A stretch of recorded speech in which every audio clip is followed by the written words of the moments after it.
अस्सलाम वालेकुम। Welcome back with a new video. तो आज हम आपके साथ हाज़िर हुए हैं एक नए वीडियो के साथ।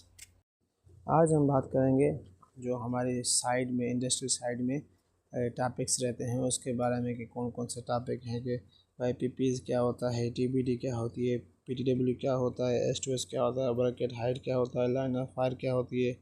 आप पिक्चर में देख सकते हैं। तो अब इसमें से कुछ टॉपिक्स हैं जिस पे हमने एक सेपरेट लेक्चर बना के डाला हुआ है चैनल पे, आप देख सकते हैं। लेकिन जो इसमें कुछ टॉपिक हैं आपको मैं भी 2 से 4 टॉपिक के बारे में बताऊंगा, जैसे कि पीपीस के बारे में बताऊंगा, टीबीडी के बारे में बताऊंगा, एस2एस, work at height and line of fire. ये 5 टॉपिक है, इसके बारे में आपको बताऊँगा। तो आप उम्मीद करता हूँ कि आप पहले जो हमारे लेक्चर देखे हैं उनमें से कुछ ना कुछ सीखेंगे और आज हम आपको कुछ और सिखाएँगे। तो चलो शुरू करते हैं। सबसे पहला जो हमारा टॉपिक है पीपीईज़ यानी कि पर्सनल प्रोटेक्टिव इक्विपमेंट्स। अब ये आसान सी ज़बान में क्या कहते हैं, जो अपने हिफाजती आलात है, अपने हिफाजती क्लाथ ही कह सकते हैं, जो अपने हिफाजती इक्विपमेंट्स हैं। ठीक है, अब उनमें कौन कौन से आते हैं पीपीज़ में? सबसे पहले हेलमेट हो गया, उसके बाद आपका गॉगल्स हो गए, उसके बाद आपकी हिफाजती हो गई, फिर आपके ग्लव्स हो गए, फिर आपके सेफ्टी शूज़ हो गए। बेसिक जो पीपी है, ठीक, ये बेसिक पीपीज़ में आते हैं जो प्लांट में एंटर होने के लिए आपको लाजमी चाहिए।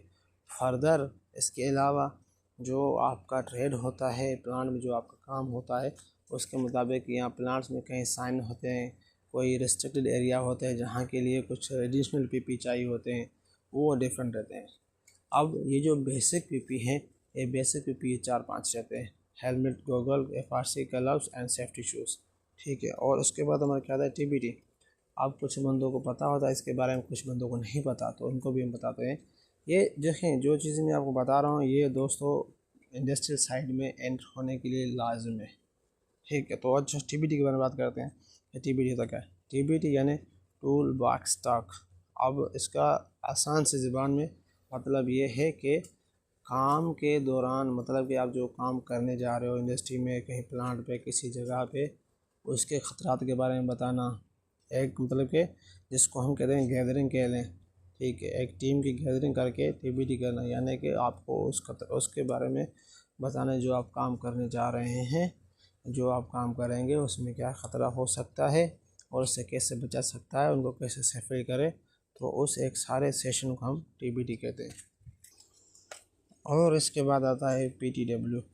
अब दोस्तों इस पे मेरा एक लेक्चर बना हुआ है, लेक्चर मैंने अपलोड किया हुआ है, आप वो देख सकते हैं। लेकिन इसके बारे में फिर भी आपको मैं छोटा बताता हूँ कि पीटीडब्ल्यू का फुल फॉर्म क्या है। परमिट टू वर्क, ठीक है, और क्या कहते हैं डब्ल्यूपीआर यानी वर्क परमिट रिसीवर, और क्या कहते हैं लीड वर्कर, और क्या कहते हैं आप लीड एग्जीक्यूटर। ठीक है, इन सब का मतलब सेम ही रहता है। इस पर हमने एक लेक्चर अपलोड किया हुआ है, आप देख सकते हैं हमारे चैनल में। और उसके बाद क्या आता है एस2एस। एस2एस यानी हाइड्रोजन सल्फाइड, जिसको केमिस्ट्री आती होगी, ये एक फार्मूला है हाइड्रोजन सल्फाइड का, तो उसका ये फार्मूला है। लेकिन अब इसके बारे में थोड़ा क्लियरफाई करता हूँ आपको मैं कि ये देखें, आप जिस इंडस्ट्री में काम कर रहे हैं, अगर उस इंडस्ट्री में केमिकल है, ठीक है, अगर वो इंडस्ट्री केमिकल बनाती है या उसमें कहीं कन्फाइंड में काम होता है, तो ये चीज़ वहाँ पे पाई जाती है दोस्त।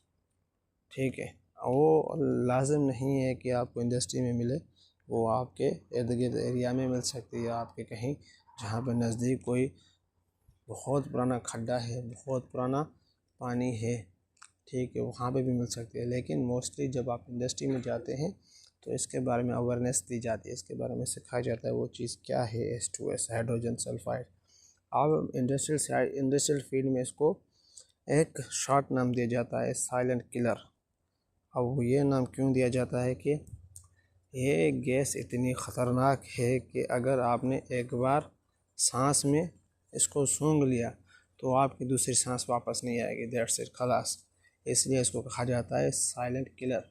लेकिन अब कुछ एक्सपेरिमेंट हुए हैं वर्ल्ड में कि इसको कैसे फील किया जाता है, इसकी जो पहचान है कैसी होती है।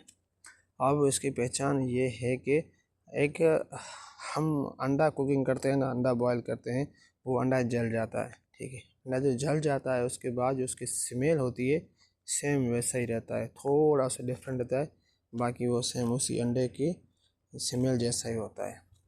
अब उसमें एक और चीज़ बताता हूँ आपको, अगर कोई बंदा एस्ट्रोस इनहेल कर रहा है, अब इनहेल कौन बच सकता है, अब उसकी लिमिट होती है, ठीक है, एस्ट्रोस की एक लिमिट होती है। इंशाल्लाह उसके बारे में बात करेंगे, वो एक लेंदी टॉपिक है, लेकिन शार्ट बताता हूँ आपको। अगर कोई बंदा जो यंग होता है, मतलब कि जो लोग 25, 28, 30 साल की उम्र तक के होते हैं वो यंग होते हैं। अब उसमें ये है कि अगर वो एस्ट्रोस की लिमिट जो होती है लो लिमिट, वो लो लिमिट को कंटिन्यूसली इनहेल करते हैं तो उसका जो रिज़ल्ट होता है ये होता है कि वो बंदे जो उनकी सूंघने की क़ुव्वत होती है वो ख़त्म हो जाती है, ठीक है, फिर वो उनकी जो सूंघने की हिंदी में कहते हैं क्षमता, वो ख़त्म हो जाती है, ठीक है, वो फिर वो सूंघने का उनको एहसास नहीं रहता।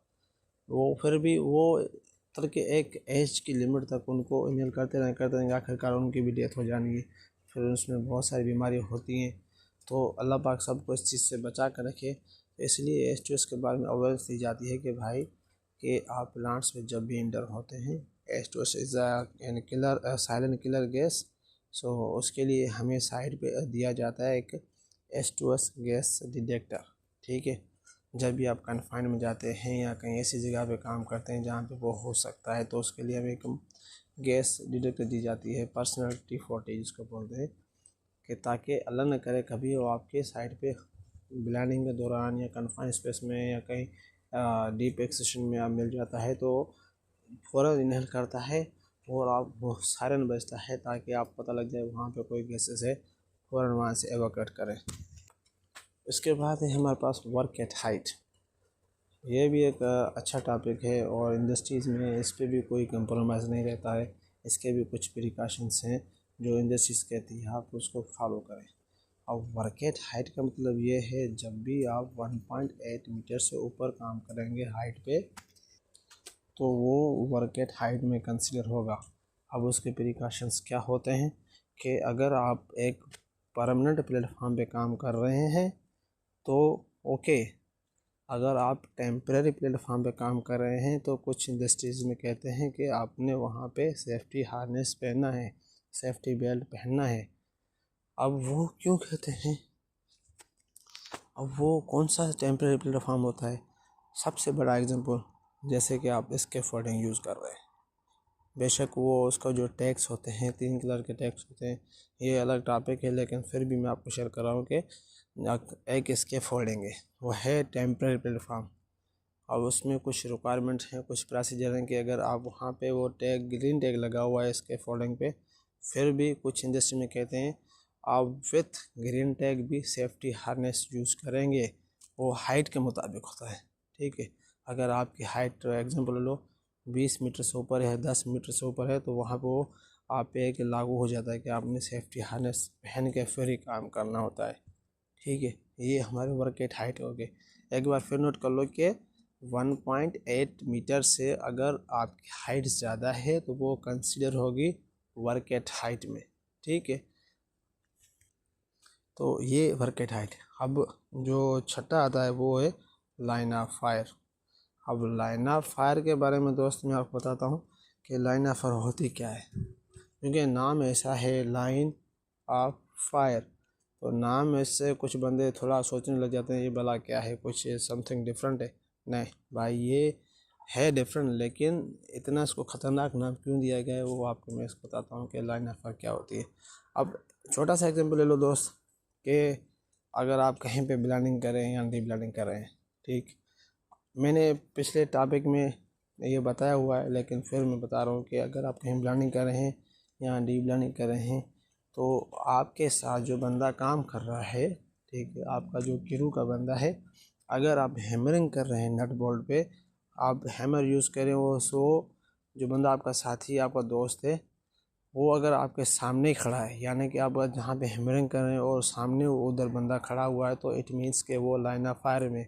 लाइन ऑफ फायर में कैसे, अल्लाह न करे अगर वो हैमर आपके हाथ से छूटता है, ठीक है, आपके हाथ से स्लिप होता है या वो हैमर का टूट जाता है तो सीधा जाके उसको लगेगा, उससे क्या होगा, उसको नुकसान होगा, ठीक है, इंजरी होगी, कुछ भी होगा, तो वो लाइन ऑफ फायर है। एक और मिसाल देता हूँ मैं आपको, जो ये तो एक अलग चीज़ है, लेकिन जो प्लांट साइट पे कुछ इंडस्ट्री में इतनी सख्ती होती है, अगर वहाँ पे एक बैरिकेशन लगी हुई है, ठीक है, और आपने अनजाने में वो बैरिकेशन क्रॉस कर ली, किसी क्लाइंट के बंदे ने आपको पकड़ लिया, तो वो भी लाइन ऑफ फायर में काउंट होता है।